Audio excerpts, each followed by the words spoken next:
السلام علیکم ورحمۃ اللہ وبرکاتہ۔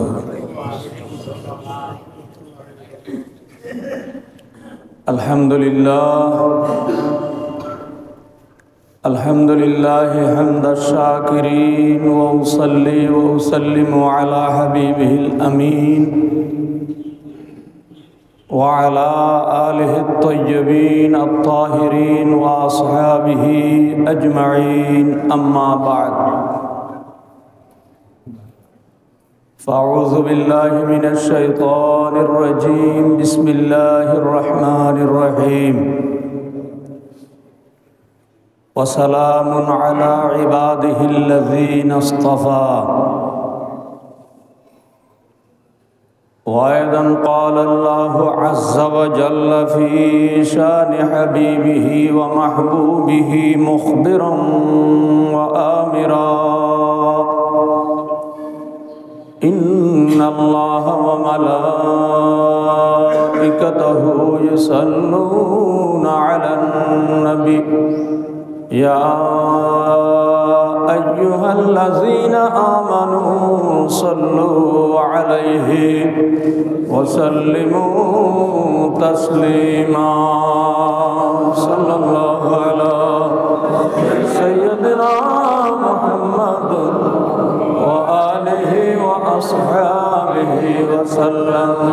صلى الله على سيدنا محمد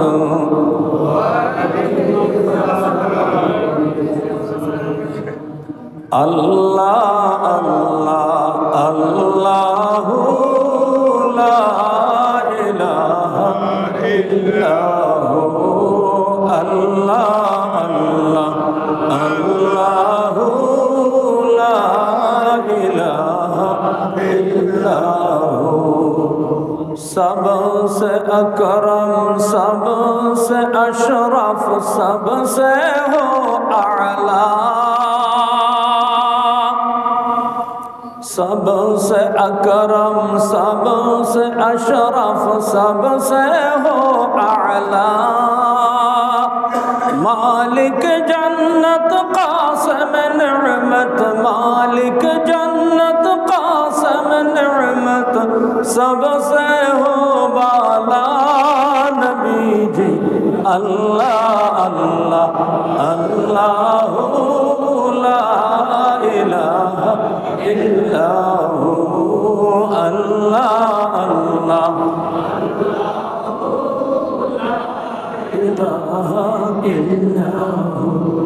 یاسین طہ کملی والا قرآن کی تفسیر، یاسین طہ کملی والا قرآن کی تفسیر، حاضر ناظر شاہد قاسم، حاضر ناظر شاہد قاسم، آیا سراج منیر نبی جی۔ اللہ اللہ اللہ لا الہ الا ہو، اللہ اللہ اللہ لا الہ الا ہو۔ پیاری صورت، ہنستا چہرہ، منہ سے جڑتے پھول، پیاری صورت، ہنستا چہرہ، منہ سے جڑتے پھول، نور کا پتلا چاند سا ٹکڑا، نور کا پتلا چاند سا ٹکڑا، حق کا پیارا رسول نبی جی۔ اللہ اللہ اللہ لا الہ الا ہو، اللہ اللہ اللہ لا الہ الا ہو۔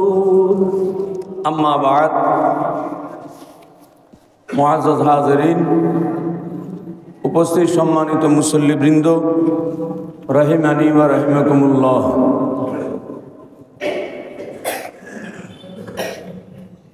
চন্দ্রবৎসরের চলতি মাসে আফজালুল বাশার বাদাল আম্বিয়া, নবী এবং রসুলগণের পরে আল্লাহর সৃষ্টির মধ্যে সর্বশ্রেষ্ঠ মানুষ হজরতে সৈয়দুনা আবু বকর সিদ্দিক রাদিয়াল্লাহু তাআলা আনহু ওফাতপ্রাপ্ত হয়েছেন। এজন্য এই মাসটিও আমাদের জন্য স্মরণীয় বরণীয় হয়ে আছে।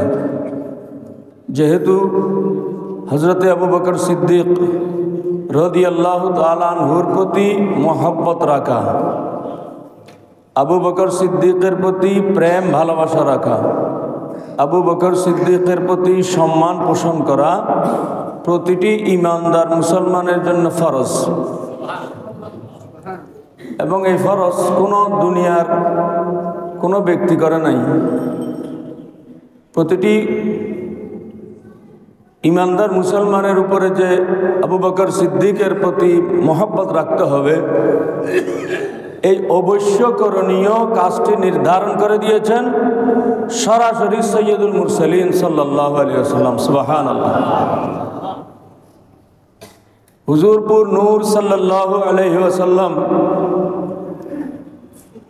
উম্মতকে অবহিত করে বলছেন,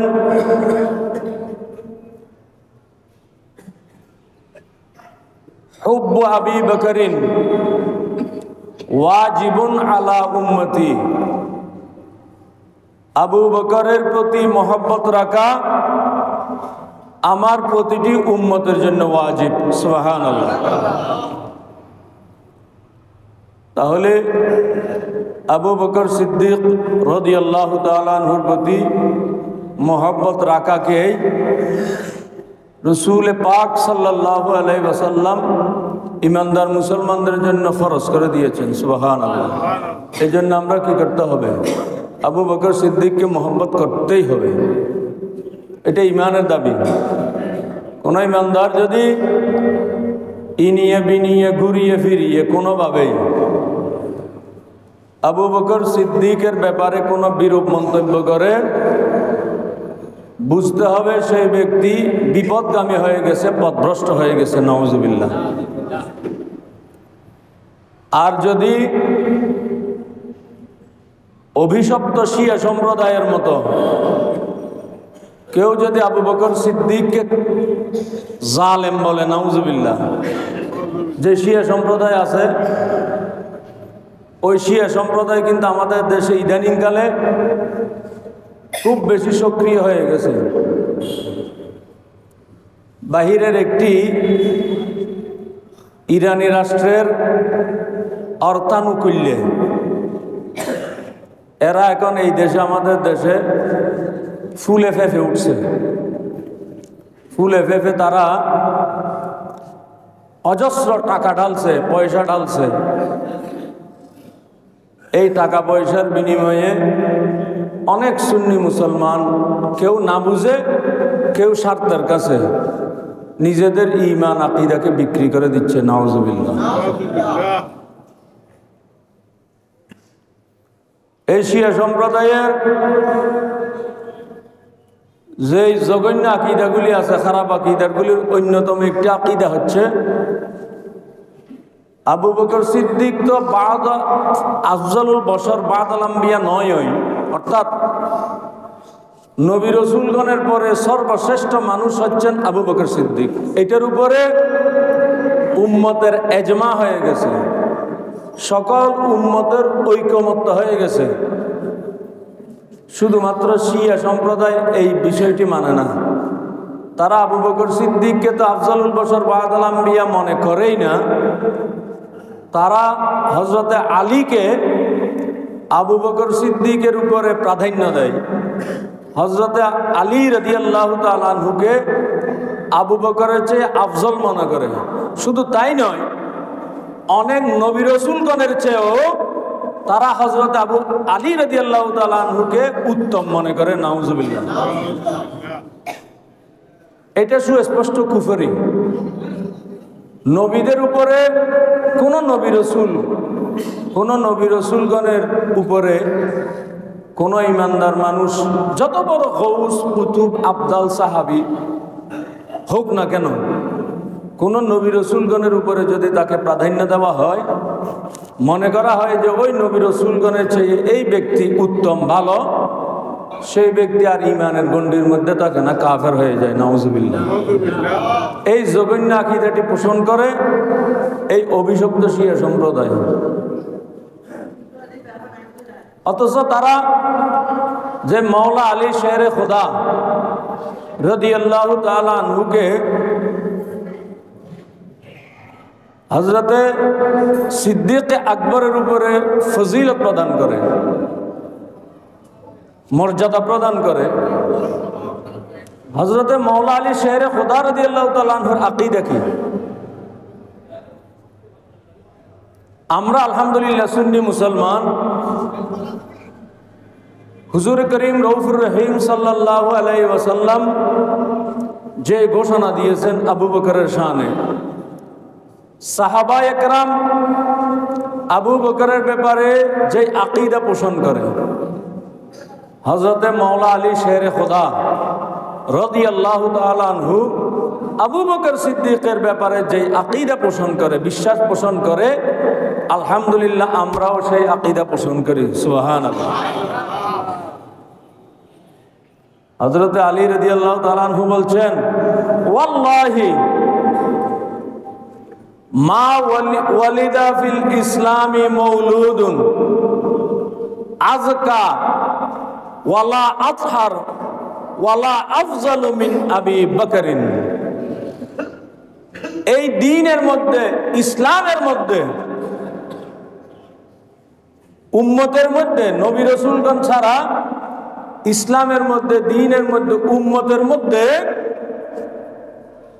আবু বকরের চেয়ে পুত পবিত্র, আবু বকরের চেয়ে আফজল উত্তম, আবু বকরের চেয়ে পরিশুদ্ধ কোন মানুষের জন্মই হয়নি। সুবহানাল্লাহ।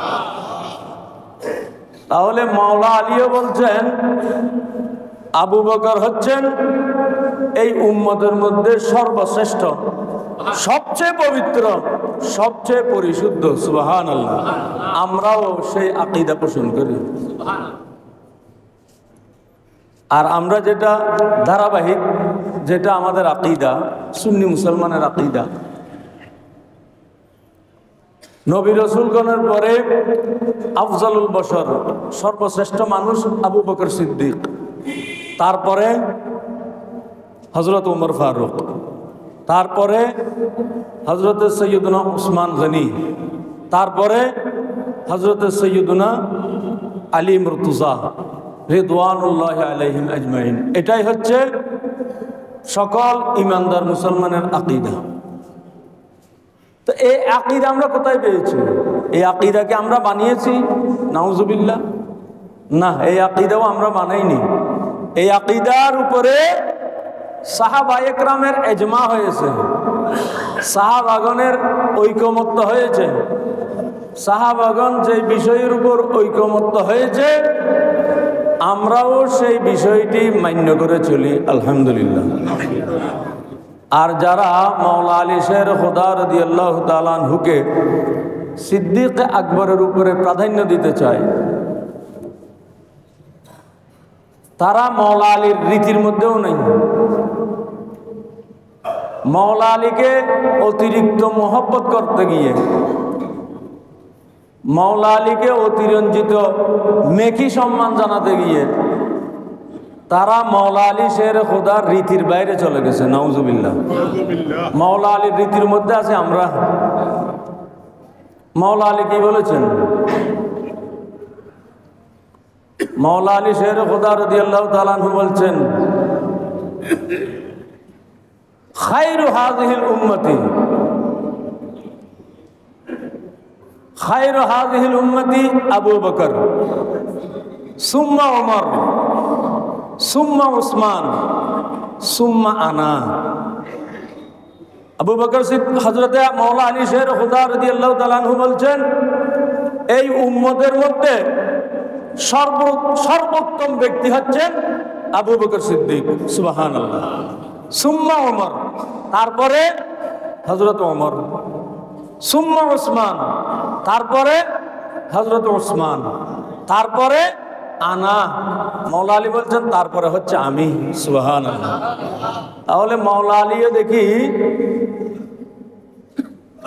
এই আমরা যে ধারাবাহিক ফজিলত পূর্ণ এই সাহাবীদের উপরে আমরা আকীদা রাখি, মাওলা আলীও সেই আকীদার উপরে আছেন। আমরা মাওলা আলীর অনুসরণে এই আকীদা পোষণ করি, আলহামদুলিল্লাহ। আর যারা মাওলা আলীর অতিভক্তি দেখাতে গিয়ে, অতিভক্তি তো ভালো জিনিস নয়, প্রবচন আছে না, অতিভক্তি কিসের লক্ষণ? তো অতিভক্তি কোনো ভালো জিনিস নয়। অতিভক্তি দেখাতে গিয়ে এরা মাওলা আলী রাদিয়াল্লাহু তাআলা আনহুর রীতির বাইরে চলে গেছে, নাউজুবিল্লাহ। আর আমরা মাওলা আলীর রীতির মধ্যে আছি, আলহামদুলিল্লাহ। এগুলি আলোচনা করার কারণ হচ্ছে, প্রথম কথা হচ্ছে এই যে ধারাবাহিক সম্মান নবী এবং রসুলগণের পরে উম্মতের মধ্যে সবচেয়ে সম্মানিত হযরত আবু বকর সিদ্দিক, তারপরে হযরত ওমর, তারপরে হযরত ওসমান, তারপরে হযরত আলী। এটার উপর ঈমান, আকীদা, বিশ্বাস প্রতিটি ঈমানদারকে রাখতে হবে। এর বাইরে কেউ চলে গেলে, এই রীতির বাইরে চলে গেলে সেই ব্যক্তি বিপদগামী, সেই ব্যক্তি পথভ্রষ্ট, সেই ব্যক্তি গোমরাহ, নাউজুবিল্লাহ। এগুলি এত বেশি আলোচনা এখন করতে হচ্ছে। এখন করতে হচ্ছে কেন? যুগ যুগ ধরে, শত বছর ধরে আমাদের দেশের ঈমানদার মুসলমানরা এই আকীদার উপরে ছিল। এই আকীদার বাইরে অন্য কোনো আকীদা হতে পারে, এটা আমাদের ঈমানদার মুসলমানদের মধ্যে চিন্তা ভাবনার মধ্যেও ছিল না। এটাই যুগ যুগ ধরে বিশ্বাস করে আসছিল মানুষ। কিন্তু ওই যে বিষয়টা বললাম, ইদানিংকালে ওই শিয়া সম্প্রদায়ের অপতৎপরতা আমাদের দেশে বেড়ে গেছে। সাথে আছে ইন্টারনেটের কল্যাণ, সামাজিক যোগাযোগ মাধ্যম। তো ওই শিয়া সম্প্রদায় টাকা ঢালছে, পয়সা ঢালছে মানুষকে বিভ্রান্ত করার জন্য। সেটা খুব দ্রুত ইন্টারনেটের মাধ্যমে দেশে বিদেশে ছড়িয়ে পড়ছে। এই কারণে এই শিয়া সম্প্রদায়ের বাতিল আকীদাগুলি ইন্টারনেটের মাধ্যমে যখন ছড়িয়ে পড়ে, আমাদের অনেক সাধারণ ঈমানদার মুসলমান বা আমাদের ছেলেমেয়েরা বিভ্রান্ত হয়ে যায়, বিপদগামী হয়ে যায়, নাউজুবিল্লাহ। এই জন্য এই বিষয়গুলি নিয়ে নতুনভাবে আলোচনা করতে হচ্ছে। কারণ ফেতনা একদিক দিয়ে আসে না, চতুর্মুখী ফেতনা আসে। কিয়ামতের আগে এই ধরনের ফেতনা অনেক আসবে। ঈমানদার মুসলমানদেরকে পরীক্ষার মুখোমুখি আল্লাহ করবেন। এই জন্য হাদিস শরীফে এসেছে, মানুষের ঈমান রক্ষা করা এমন কঠিন হয়ে যাবে। কেমন কঠিন? শুধু বুঝানোর জন্য আমার রসুল বলছেন, জ্বলন্ত কয়লা, একটা জ্বলন্ত কয়লা হাতের তালুতে রাখা যেমন কষ্টসাধ্য হয়ে যাবে, মানুষের ঈমান রক্ষা করা তার চেয়ে বেশি কষ্টসাধ্য হয়ে যাবে, নাউজুবিল্লাহ। বুঝে আসছে? জ্বলন্ত কয়লা হাতের তালুতে কয় মিনিট রাখা যাবে? 1 সেকেন্ড তো রাখা যাবে না। কেমন কষ্টকর! রসুল বলছেন ঈমান রক্ষা করা এর চেয়ে কষ্টদায়ক হয়ে যাবে। তাহলে কেন কষ্টদায়ক হবে? এই চতুর্মুখী ফিতনা সৃষ্টি হবে। আর কিয়ামতের আগে তো যেটা দাজ্জালের যে ফিতনা বের হবে, আল্লাহ পাক এই ফিতনা থেকে আমাদেরকে হেফাজত করুন, আমিন। এটা তো কঠিন ফিতনা, এমন কঠিন ফিতনা যে দাজ্জালের এমন ক্ষমতা হবে, সে একজন মৃত মানুষকে ইশারা করবে, মৃত মানুষ জীবিত হয়ে যাবে। আবার একজন জীবিত মানুষকে ইশারা করবে, সাথে সাথে মানুষটি মরে যাবে। এমন ক্ষমতা সম্পন্ন হবে এই দাজ্জাল। তো দাজ্জালের এই ক্ষমতা দেখে অনেকে কি করবে, এই দাজ্জালের অন্তর্ভুক্ত হয়ে যাবে, নাউজুবিল্লাহ। আর আলহামদুলিল্লাহ যারা পাক্কা ঈমানদার, ঈমানের উপর যাদের মজবুতি থাকবে, হাদিস শরীফে এসেছে তারা আবার দাজ্জালকে চিনতে পারবে। কানা দাজ্জাল, দাজ্জালের কপালের মধ্যে লেখা থাকবে কাফ ফা রা, কুফর, এই শব্দ লেখা, এই অক্ষরগুলি লেখা থাকবে। যারা সত্যিকারের ঈমানদার তারা সেটা দেখতে পাবে দাজ্জালের কপালের উপরে। তো তারা দাজ্জালের এই ফিতনা থেকে বেঁচে যাবে ইনশাআল্লাহ। আল্লাহ পাক আমাদেরকে দাজ্জালের ফিতনা থেকে হেফাজত করুন, আমিন। তো এই বড় দাজ্জাল বের হওয়ার আগে কিছু কিছু ছোট দাজ্জালও বের হবে। এই ছোট দাজ্জাল কিন্তু ইদানিংকালে বের হয়ে গেছে কিছু কিছু, মানুষকে বিভ্রান্ত করার জন্য। এই জন্য এই আকীদার বিষয়গুলি নিয়ে আমরা আলোচনা করি সাধারণ ঈমানদারকে সতর্ক করার জন্য। এগুলি নিয়ে অনেক সময় অনেকে কি করে, আমাদের উপরে অপবাদ দেয়, আমাদের ব্যাপারে বিরূপ মন্তব্য করে। অনেক সময় বলে যে এই মোল্লা মৌলভী হুজুরদের আর কাজ নাই, শুধু এক হুজুর আরেক হুজুরের বিরুদ্ধে বলে, এক আলেম আরেক আলেমের বিরুদ্ধে বলে। আসলে এখানে বিরুদ্ধে বলার বিষয় নয়, শুধু ঈমানদার মুসলমানদেরকে সতর্ক করার জন্য এই কাজ করা হচ্ছে, অন্য কোনো উদ্দেশ্য নাই। এই কাজগুলি যদি আমাদের যে দায়িত্ব, রাসূল সাল্লাল্লাহু আলাইহি ওয়াসাল্লাম বলেছেন বাল্লিগু আন্নি ওয়ালাউ আয়া, আমার পক্ষ থেকে একটি আয়াত হলেও, একটি কথা হলেও, একটি বর্ণ হলেও সাধারণ ঈমানদার মুসলমানদেরকে পৌঁছিয়ে দাও, সুবহানাল্লাহ। আমরা শুধু সেই দায়িত্ব পালনের জন্য এগুলি করি, এর মধ্যে অন্য কোনো স্বার্থ নাই। আর ঈমানদার মুসলমানদের প্রতি আমাদের মহব্বত আছে। এই মহব্বত হচ্ছে আল হুব্বু ফিল্লাহ ওয়াল বুগদু ফিল্লাহ। ঈমানদার মুসলমান কাউকে, কোনো ব্যক্তিকে মহব্বত করবে কোনো স্বার্থ ছাড়া, কোনো স্বার্থের কারণে মহব্বত নয়। কি কারণে মহব্বত? আল্লাহর ওয়াস্তে মহব্বত। ওয়াল বুগদু ফিল্লাহ। আর কারোর সাথে ঘৃণা পোষণ করবে, সেটাও কি কারণে? সেটাও কোনো স্বার্থের কারণে ঘৃণা নয়, সেই ঘৃণাও হবে একমাত্র আল্লাহর ওয়াস্তে, সুবহানাল্লাহ। আমরা ঈমানদার মুসলমানদেরকে মহব্বত করি বলেই ঈমানদার মুসলমানদেরকে সতর্ক করার জন্য এগুলি বলি, আলোচনা করি, সুবহানাল্লাহ। আল্লাহ কবুল করুন, আমিন। আর যাদের মহব্বত মেকি, মেকি বলতে নকল মহব্বত, যাদের নকল মহব্বত যারা করবে তারা এগুলি বলবে না। বলবে না কেন জানেন? একটা ঘটনা বলি। হযরতে দাউদ আলাইহিস সালামের জমানায়, হযরতে দাউদ আলাইহিস সালামের জমানায়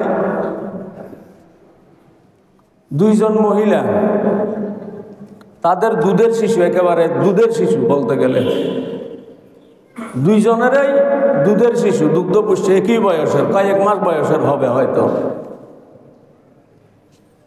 কোলে নিয়ে দুই মা কোথাও যাচ্ছিলেন।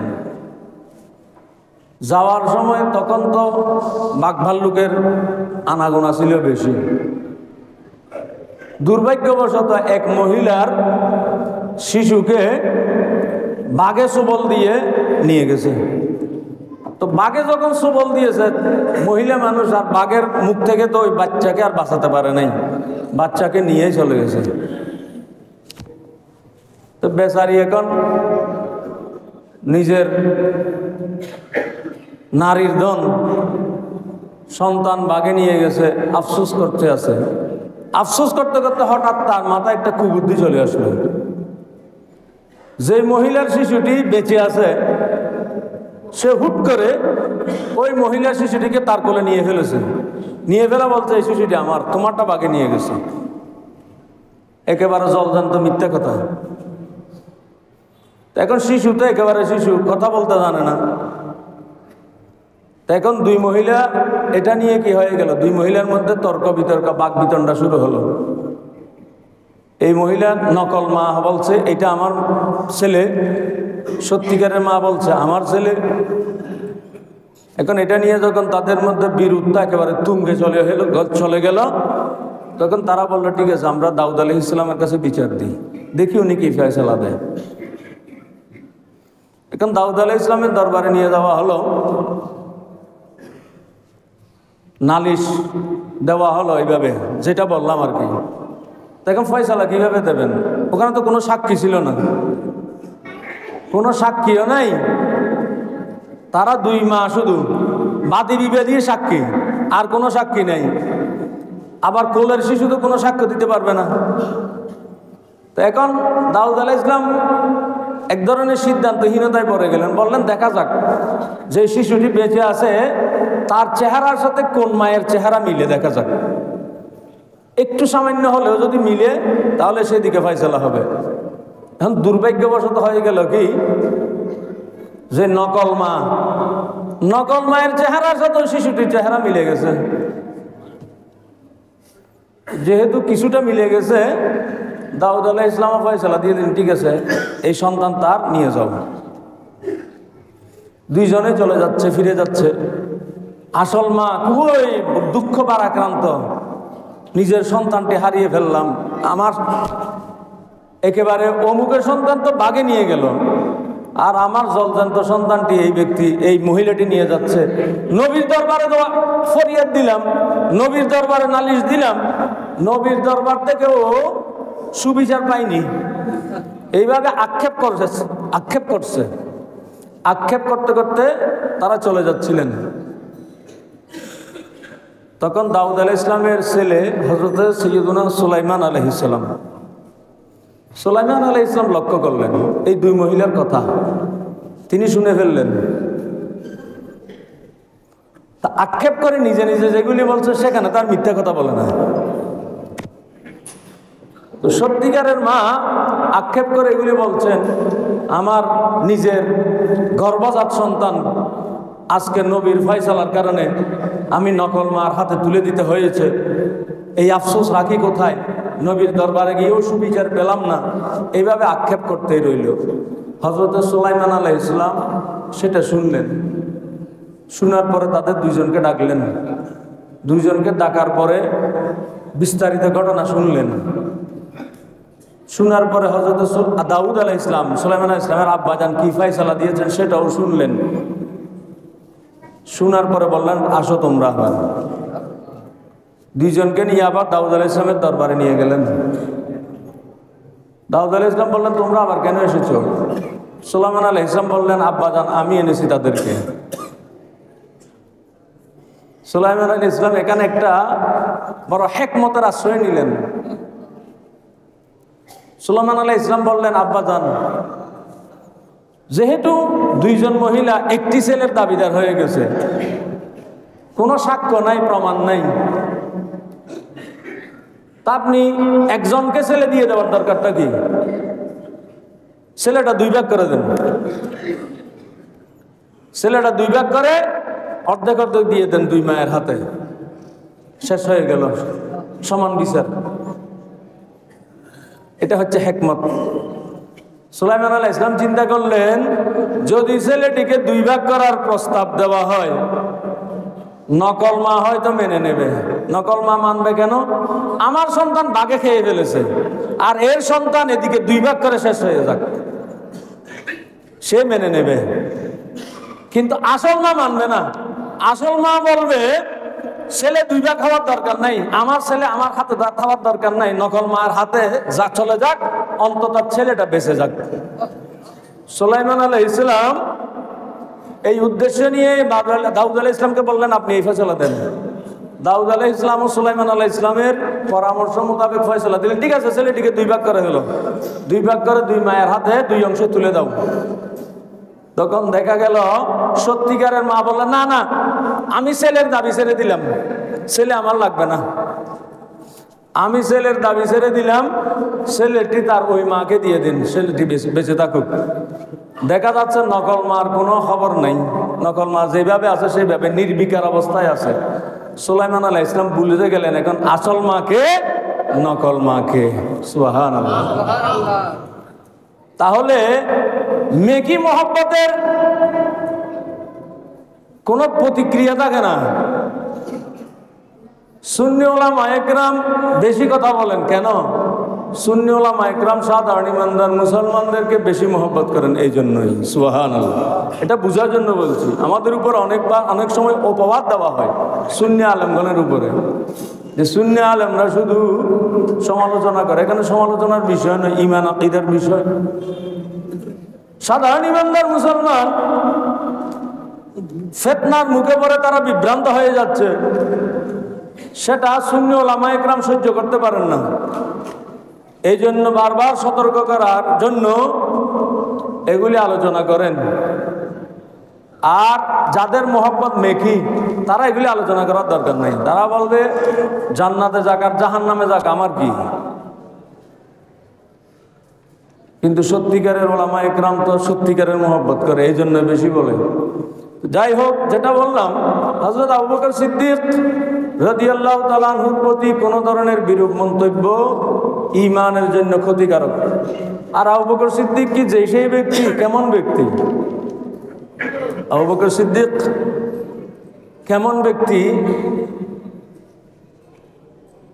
একবার হযরত আবু বকর সিদ্দিক রাদিয়াল্লাহু তাআলা আনহুর মেয়ে হযরত সৈয়দা আয়েশা সিদ্দিকা রাদিয়াল্লাহু আনহা, আমার নবীর বিবি, আমাদের আম্মাজান, আবু বকর সিদ্দিকের বেটি।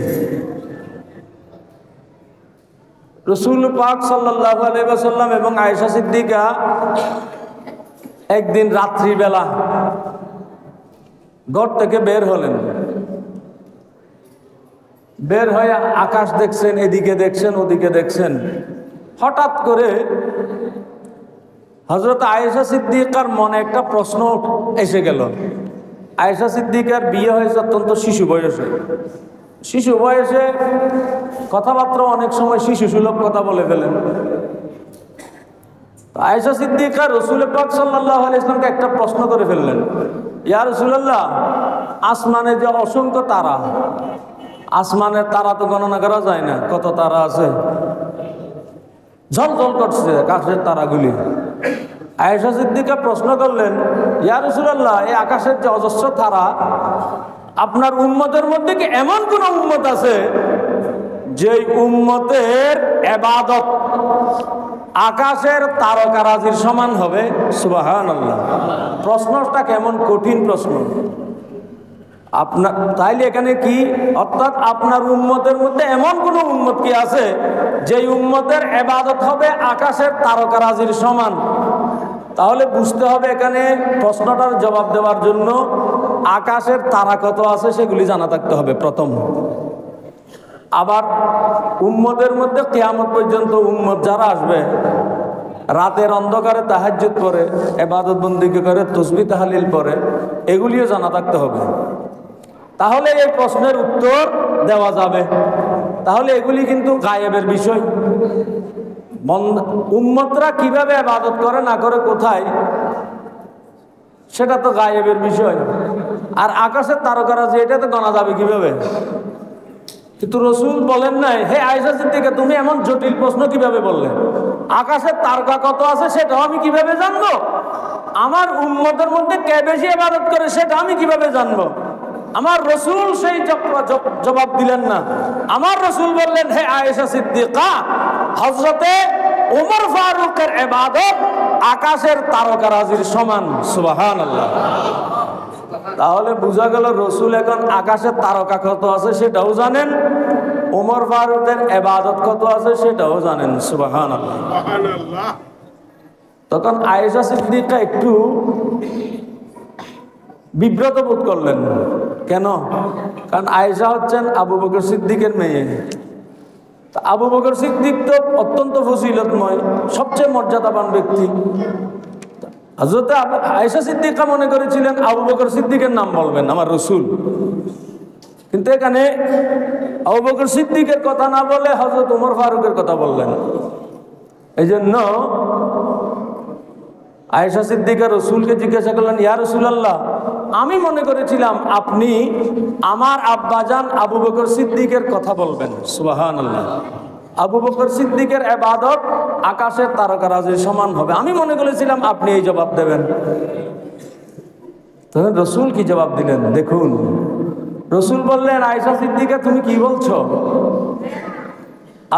উমর ফারুকের ইবাদত আকাশের তারকারাজির সমান, আর আবু বকরের যে ইবাদতের কথা বলছো, আবু বকরের একটি রাত্রের ইবাদত ওমর ফারুকের সারা জীবনের ইবাদতের চেয়ে শ্রেষ্ঠ। সুবহানাল্লাহ। আবু বকরের এক রাত্রির ইবাদত, সেই রাত্রি কোনো বেশি তাহাজ্জুদ নামাজ পড়েছেন, সেই রাত্রি খুব বেশি নফল ইবাদত করেছেন, সেই রাত্রি খুব বেশি জিকির করেছেন, সেই রাত্রি খুব বেশি কোরআন তেলাওয়াত করেছেন, তাই নয়। সেই রাত্রি কোন রাত্রি? যে 3 রাত্রি আবু বকর সিদ্দিক আমার রসুলের সাথে হিজরতের রাত্রিতে ছিলেন, এই 3 রাত্রির এক রাত্রির ইবাদত হযরত ওমর ফারুকের সারা জীবনের ইবাদত চেয়ে উত্তম। সুবহানাল্লাহ। ইনি হচ্ছেন সেই আবু বকর সিদ্দিক। তাহলে চিন্তা করুন এবার আবু বকর সিদ্দিকের ইবাদত কেমন।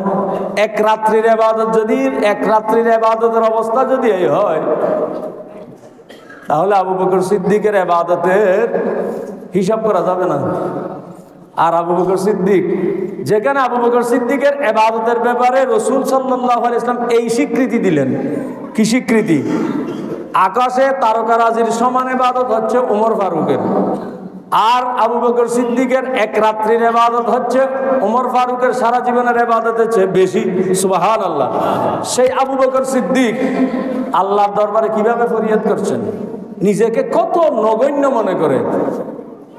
আবু বকর সিদ্দিক আল্লাহর দরবারে ফরিয়াদ করছেন, কাইফা হালি ইয়া ইলাহি লাইসা লি খায়রুল আমাল সুআমালি কাসীরান যাদু তাআতি কলিল। আবু বকর সিদ্দিক আল্লাহর কাছে বলছেন, কাইফা হালি ইয়া ইলাহি লাইসা লি খায়রুল আমাল, ইলাহুল আলামিন আমার অবস্থা কি হবে? আমার তো কোনো নেক আমল, কোনো ভালো কাজই নাই। সুবহানাল্লাহ। আবু বকর সিদ্দিকের ইবাদতের সুমার তো ইতিপূর্বে পেয়েছেন, স্বীকৃতি আমার রসুলের পক্ষ থেকে। আর আবু বকর সিদ্দিক আল্লাহর কাছে বলছেন, ইয়া ইলাহুল আলামিন আমার অবস্থা কি হবে? আমার তো কোনো একটি মাত্র নেক আমলই নেই। সুবহানাল্লাহ। শুধু তাই নয়, তারপরে বলছেন কি, সুআমালি কাসীরান যাদু তাআতি কলিল। ইলাহুল আলামিন আমার অনেক অনেক খারাপ কাজ আছে, অনেক অবাধ্যতামূলক কাজ আমি করেছি, আর ইলাহুল আলামিন আপনার আনুগত্যমূলক কাজ করেছি একেবারে কম। সুবহানাল্লাহ। আবু বকর সিদ্দিক আল্লাহর কাছে নিজেকে এভাবেই নগণ্যভাবে উপস্থাপন করেছেন। আল্লাহ পাক রব্বুল আলামিন আমাদেরকে হযরত সৈয়দনা আবু বকর সিদ্দিক রাদিয়াল্লাহু তাআলা আনহুর প্রতি পরিপূর্ণ প্রেম, মহব্বত, ভালোবাসা, সম্মান পোষণ করার তৌফিক দান করুন। আমিন।